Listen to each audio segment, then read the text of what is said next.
Namaskar, my all dear aspirants for CUET 2022. I am Shikha, your mentor, to help you in the completion of syllabus for the subject English. Last video we have covered 28 sentences of choosing the correct word. आज उसके आगे से करेंगे. हमारी exercise number 4 is going on, the practice exercise for your CUET examination. आज हम देखेंगे sentence number 29 से. The sentence is in a little published deal. Pepsi Cola has dashed the entire soft drink market in Afghanistan. अच्छा, अभी अगर ये आपने देखा पेप्सी कोला, ये मार्केट से रिलेटेड चीज़ है, मतलब मार्केट में कोई चीज़ आई है, उसने पूरी चीज़ को कैप्चर कर लिया है. तो ये किस तरह का एक सेंटेंस दे रहा है? एक सेंस दे रहा है, न्यूट्रल सेंस दे रहा है. ये पॉजिटिव भी नहीं है, नेगेटिव नहीं है, because the effect of that thing, okay ना, that will decide कि whether this is a negative thing or a positive thing. तो यहाँ पे न्यूट्रल है, जो भी चीज़ है वो न्यूट्रल है. तो ये जो चीज़ें हम देखेंगे, मतलब यहाँ पे कोई पॉजिटिव वर्ड भी नहीं आएगा, कोई नेगेटिव वर्ड भी नहीं आ सकता, कोई न्यूट्रल सेंस का वर्ड आएगा. तो यहाँ पे देखो, little published deal, Pepsi Coca-Cola, उन्होंने क्या कर लिया? Entire soft drink of the market, Afghanistan का जो पूरा मार्केट था वो क्या कर लिया है? ऑक्यूपाइड, कॉन्कर्ड, स्वॉलोड और कैप्चर्ड. देखो, स्वॉलोड तो नहीं आएगा, ये फूड के लिए आता है. तो कॉन्कर्ड ये पॉजिटिव है, पॉजिटिव भी नहीं आएगा. ऑक्यूपाइड एंड कैप्चर्ड, ये दो न्यूट्रल सेंस में हमारे वर्ड दे रहे हैं. अगर हम इन दोनों में देखेंगे कि ज्यादा पॉजिटिविटी, तो इसमें आएगी हमारी ज्यादा पॉजिटिविटी, तो कैप्चर हो जाएगा. मतलब मार्केट में कोई नई चीज आती है तो वो क्या करना चाहते हैं? मार्केट को कैप्चर करना चाहते हैं. ऑक्यूपाइड का मतलब तो ये होता है कि ऑक्यूपाइड, आपने एक कन्फाइंड प्लेस को ऑक्यूपाइड कर लिया है कि okay this is sufficient for me, but capturing is something you want more and more and more. ठीक है, तो यहाँ पे option number D will be right. यहाँ पे क्या आ जाएगा? Captured the market. I hope it is clear. Next देखो, he dashed in wearing the old fashioned coat in spite of his wife's disapproval. Obviously अभी देखो, in spite of, ये जो conjunction दे रहा है, इसके बाद क्या है यार कि वाइफ डिसअप्रूव कर रही है कुछ चीज को, लेकिन वो उसी चीज को कर रहा है, यानी कि नेगेटिव सेंस दे रहा है. यहाँ पे कौन सा वर्ड आएगा? नेगेटिव वर्ड आएगा. तो यहाँ पे insist, when you are insisting on something, किसी एक चीज के लिए आप इंसिस्ट में थोड़ी सी अर्ज या प्रे रहती है कि प्लीज कर लो, ये कर लो. मतलब insist, I am insisting on him to cover the syllabus till the time of the exam will come. ठीक है, तो यहाँ पे एक अर्ज की फीलिंग रहती है, तो यहाँ पे अर्ज नहीं आएगा, नेगेटिविटी का सेंस आ रहा है. यहाँ पे persist, yes this can come. desist, ये again this is negative word, ये desist, but desist will not come. resist का मतलब होता है जब आप किसी चीज पे अड़ जाते हो, resistance on something, ये भी चीज होता है. और persist में भी यही होता है कि when you don't want to change your opinion at any cost. तो यहाँ पे जो persistence, मतलब ही persistence on wearing, अगर हम नाउन भी देखें तो यहाँ पे persistence ही नाउन आ रहा है. resistance is showing the different thing. resistance किसी एक्शन के लिए होता है, किसी और चीज के लिए होता है कि वो किसी चीज में फायदा करे. तो यहाँ पर क्या है? यहाँ पे नेगेटिविटी का जो सेंस दे रहा है वो आ रहा है persist से. ठीक है, तो यहाँ पे हमारा जो राइट वर्ड है वो क्या हो जाएगा? persist. ठीक है, तो यहाँ पे option number B will be right. Persistent, मैं तो यही पहनूंगा, यही पहनूंगा. वाइफ मना कर रही, बट वो बोल रहा है कि नहीं मैं तो यही पहनूंगा. अड़ गया ना वो किसी बात पे, तो नेगेटिव सेंस दे रहा है. She dash a brief appearance at the end of party. अभी यहाँ पे देखो फ्रेज आ गए, ये हमारे का क्या आ गए यहाँ पे? फ्रेज. अभी फ्रेज का वर्ड आया, अभी हमने एडवर्ब के देख लिए, प्रीपोजिशन के देख लिए, बहुत सारे हमारे जो प्रीफिक्स और सफिक्स से, सिंबली मीन्स जो हमारे होमोफोन्स थे, होमोनिम्स थे, बहुत सारी तरह के वोकैबुलरी थे. किसी पे भी बेस जा सकता है आपका. Put on, put in, put across and put up. The right answer will be put in. She put in. Put in का मतलब होता है कि कमिंग इन बिटवीन, मीन्स थोड़ा सा वो करना, बीच में आ जाना या हिंड्रेंस करना. ठीक है, इंटरप्ट करना. तो बाद में वो कब आई? अपीयरेंस. उसने कब अपना अपीयरेंस से इंटरप्ट किया पार्टी को? When it is going to be and party. Life is to death and as pleasure is to. अभी देखो ये क्या है? लाइफ इज टू डेथ, ये इसका अपोजिट है.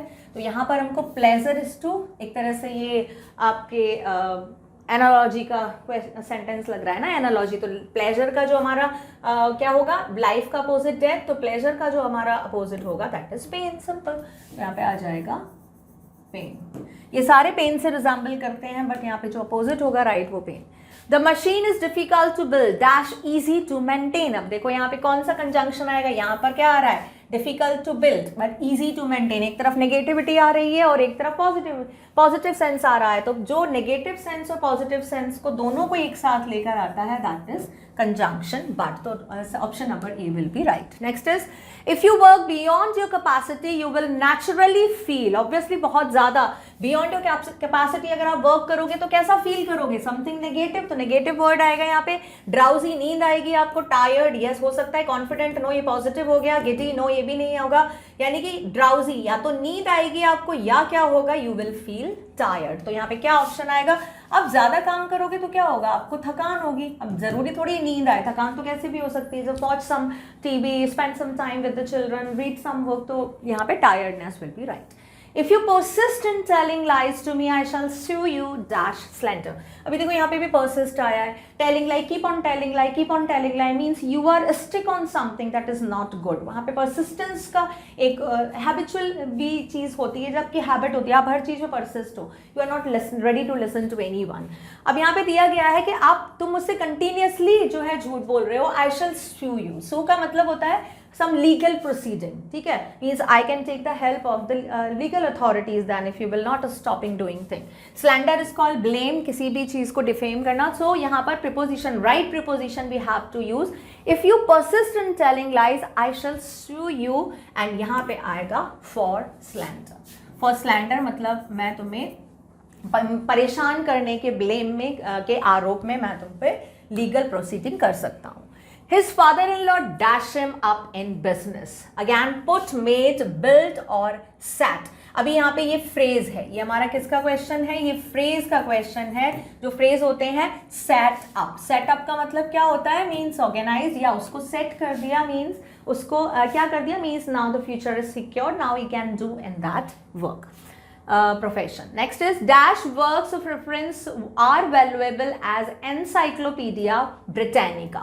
अभी यहाँ पे क्या है, वर्क ऑफ रेफरेंस। कुछ एनसाइक्लोपीडिया में आपको क्या मिलता है, you can find anything, you can find everything about anything we should say, ठीक है। तो यहाँ पे कुछ रेफरेंस है ऐसे जिसमें आपको बिल्कुल वही चीजें मिलेंगी जो as much valuable as encyclopedia देती है। तो यहाँ पे अ फ्यू आएगा, फ्यू आएगा, द फ्यू आएगा या फ्यूअर आएगा। फ्यूअर यहाँ पे नहीं होगा क्योंकि कंपैरिजन नहीं हो रहा है। द फ्यू क्यों नहीं बताएंगे, क्योंकि वर्क नहीं बताया गया। द फ्यू स्पेसिफिक कैटेगरी में आता है, अगर कोई वर्क बताया होता तो आता है यहाँ पे, ठीक है। अब हमारा ये दो रह गया है, अ फ्यू और फ्यू। तो अ फ्यू का मतलब होता है थोड़ा सा कम, ठीक है। A few is giving you a sense of the that still we are having something, but यहाँ पे किसका सेंस आ रहा है, फ्यू वर्क, मतलब बहुत कम वर्क है, लैक ऑफ समथिंग, ठीक है। यहाँ फ्यू का जो सेंस आता है वो क्या आता है कि लैक ऑफ समथिंग। तो बहुत कम हमारे पास ऐसे रेफरेंसेस हैं जो एज वैल्यूएबल एज एनसाइक्लोपीडिया, जो बिल्कुल वैसी ही वैल्यूएबल इंफॉर्मेशन देते हैं जैसी एनसाइक्लोपीडिया। तो यहाँ पे राइट ऑप्शन आएगा फ्यू। नेक्स्ट देखो, this book is quite similar dash with of to than. अगर आपको ये भी पता हो ना, अब सेंटेंस बहुत बड़ा है, now you are very much confuse कि किससे रिलेटेड है, वर्ब है, टेंस है, एडवर्ब से रिलेटेड, प्रीपोजिशन, क्या चीज़ गलती हो सकती है। But if you know that some of the word are there जिनके पीछे फिक्स्ड प्रीपोजिशन आती हैं, तो सिमिलर के बाद हमेशा यूज़ करते हैं टू का, ठीक है। अभी देखो यहाँ पे टू कहाँ आ रहा है, here two is not coming here, two is coming here. Now अब means if you are confident enough that yes you have chosen right, now you can read out. This book is quite similar with the Treasure Island, no.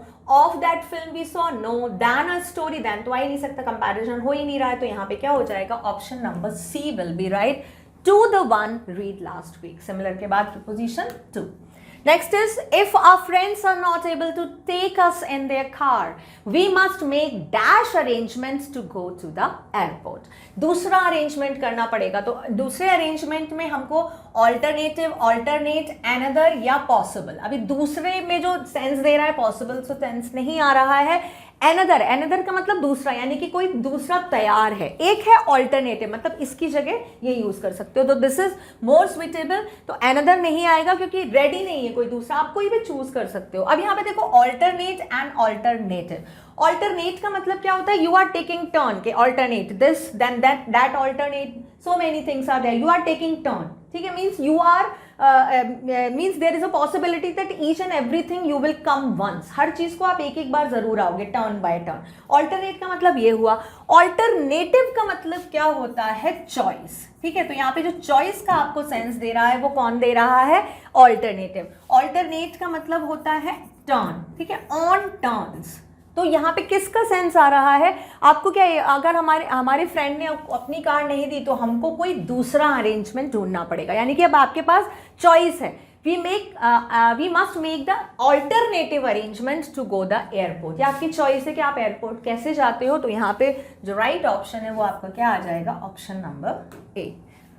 Next is a crescendo of metallic threads arose from market wherein the ironsmiths were dashed the pieces of metals।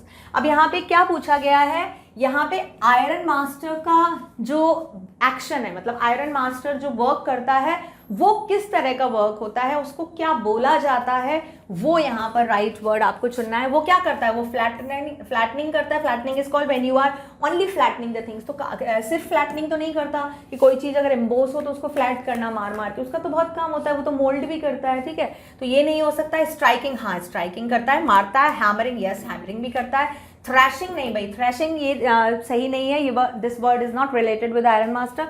Striking and hammering. अब देखो striking का मतलब हुआ कि आप किसी चीज पे मार रहे हो, ठीक है, तो उसमें जरूरी नहीं कि बहुत तेज आवाज आए, बट यहाँ पे क्या है? अ क्रेसेंडो। क्रेसेंडो इज कॉल्ड, आप बोल सकते हो वेरी लाउड वॉइस, बहुत तेज जो वॉइस आप बोल सकते हो वो आवाज, ठीक है। वो किसकी आ रही है? Metallic thirds. Thirds is again a sound word. ये कौन सा हमारा वर्ड है? ये साउंड वर्ड है। ये आपको साउंड वर्ड बता रहा है कि किस तरह की साउंड निकलती है when you are beating the metal, जब आप मेटल को पीट रहे हो। अब मेटल में अगर आप स्ट्राइक करोगे, एक बार मारना, स्ट्राइक तो आप किसी चीज से भी कर सकते हो, पैन से कर सकते हो या किसी स्मॉल आइटम से कर सकते हो, बट हैमर क्या होता है? हथौड़ा जो होता है, उसमें से इतनी तेज आवाज आती है that can create a very loud noise all over the market, ठीक है।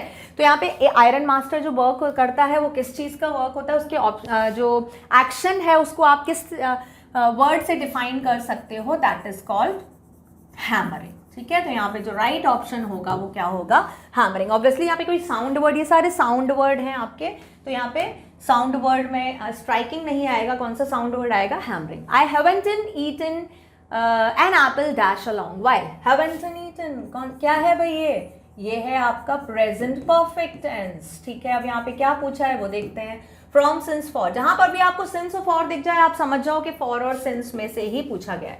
अब यहाँ पे देखते हैं हम, टाइम देखते हैं, along, while. It is a point of time, exact time? No, it is not an exact time. जो एग्जैक्ट टाइम नहीं होता है उसके लिए हम क्या यूज करते हैं? फॉर यूज करते हैं। तो option C will be right. Next, the parliament invested the new organisation dash judicial authority.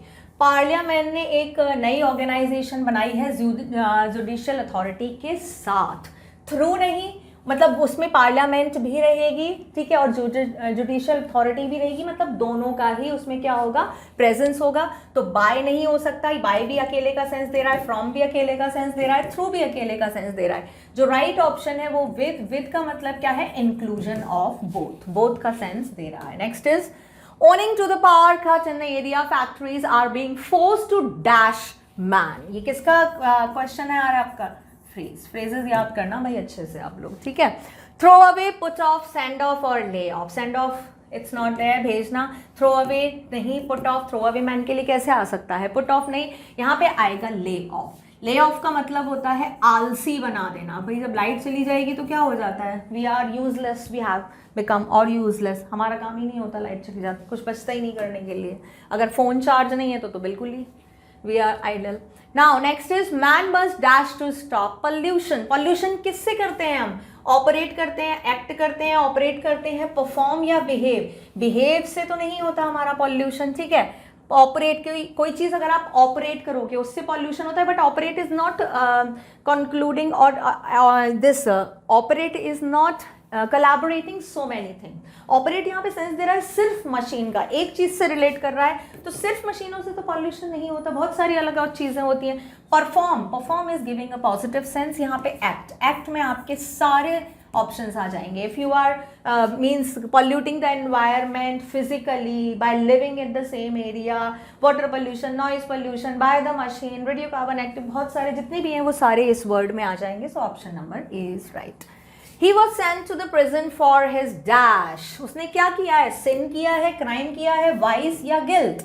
guilt नहीं होगा, sin नहीं होगा, ठीक है. sin बहुत छोटा होता है, पता होता है, उसके बाद भी हम नहीं करते हैं, वो करते हैं. vice भी नहीं होगा, guilt भी नहीं होगा. जेल क्यों जाते हैं भाई? कुछ बड़ा होना चाहिए ना. जेल जाने के लिए हमको क्या करना पड़ेगा? क्राइम, ठीक है. उसने क्राइम किया इसीलिए वो जेल में है. Okay, it's all done.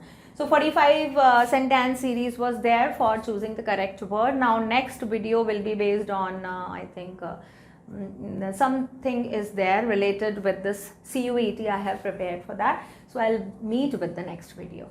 This was just a glimpse to show you that which type of word can be there. You can find to choose out there that can be based on all the things. So we can say this is the exercise of summing up all the things. आपने CUET में अभी तक जो भी तैयारी की, जितने भी कंसेप्ट किए हैं, वो सारे ऐसे आ सकते हैं. मतलब चूज द करेक्ट वर्ड में कुछ भी आ सकता है. It is open, it is not having any confined syllabus, ठीक है. सारे जितने भी चीज़ें हैं उनको अच्छे से वर्ड करो. वोकैबुलरी बहुत अच्छे से प्रिपेयर करनी है. उसी से ही कंपटीशन का लेवल जो होता है उसको वो क्रिटिकल बनाते हैं वोकैबुलरी से, ठीक है. So please strengthen your vocabulary anyhow, okay, and we will meet in next video.